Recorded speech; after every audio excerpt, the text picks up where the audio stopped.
Mega princess Niharika పెళ్లి సంబరాలు అంబరాన్నంటుతున్నాయి.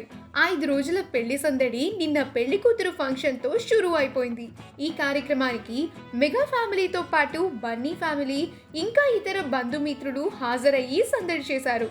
First day పెళ్లి కూతురు ఫంక్షన్కి గ్రీన్ కలర్ కాంజీవరం చీరలో చాలా ఆకట్టుకుంది నిహారిక. అయితే ఈరోజు రెండవసారి పెళ్లి కూతుర్ని చేశారు. ఈరోజు బ్లూ కలర్ శారీ, దానికి మ్యాచ్ అయ్యే విధంగా తగిన గుట్టపూసలు, ట్రెడిషనల్ హారంతో సింపుల్ ఇంకా ఎలిగెంట్ లుక్తో వావ్ అనిపించారు నిహారిక. తనకు మేకప్ ఆర్టిస్ట్గా శాండీ అద్భుతమైన లుక్ని క్రియేట్ చేశారు అని చెప్పాలి. అయితే ఈ బ్లూ శారీకి ఒక ప్రత్యేకత ఉంది.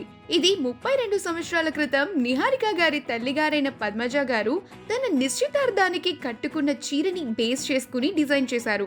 ఇది మా అమ్మ చీర, 32 సంవత్సరాల క్రితం నాటిది అంటూ నిహారిక తను ఇంకా తన తల్లిగారి ఫోటోని పక్కపక్కనే ఉంచుకున్న పోస్ట్ ఒకటి ఇప్పుడు నెట్టింట్లో వైరల్ అవుతోంది. ఆ బ్యూటిఫుల్ ఫొటోస్ని మనం ఇప్పుడు ఈ వీడియోలో చూసేద్దాం.